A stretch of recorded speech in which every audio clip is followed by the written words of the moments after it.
Hello and thanks for joining us tonight. Some Georgia lawmakers pushing to increase the state's minimum wage to $15 an hour. Right now, the minimum wage in Georgia, $5.15. The federal minimum wage, $7.25, and it's remained at that level since 2009. Ramey Cohen shows you how the proposed wage increase could impact both workers and business owners right here in Central Georgia.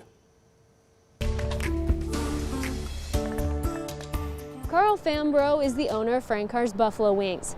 He says if the minimum wage increased to $15 an hour, he would then have to charge customers more for his food. The $8 hamburger is going to be $12, $13, or $14. We've been trying to reduce the prices of the wings over the last 12 months.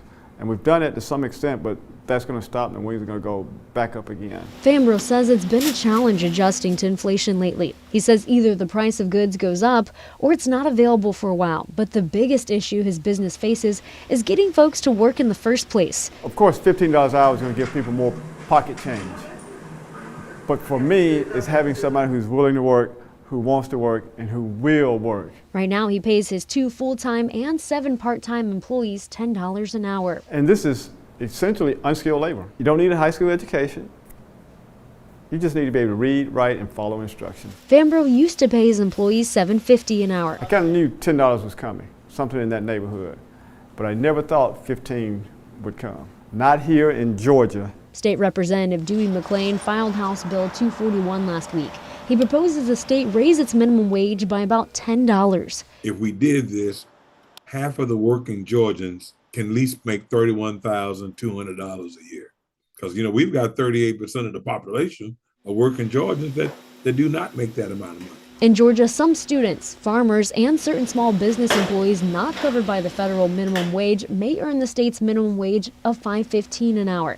That's one of the lowest minimum wages in the nation, alongside Wyoming.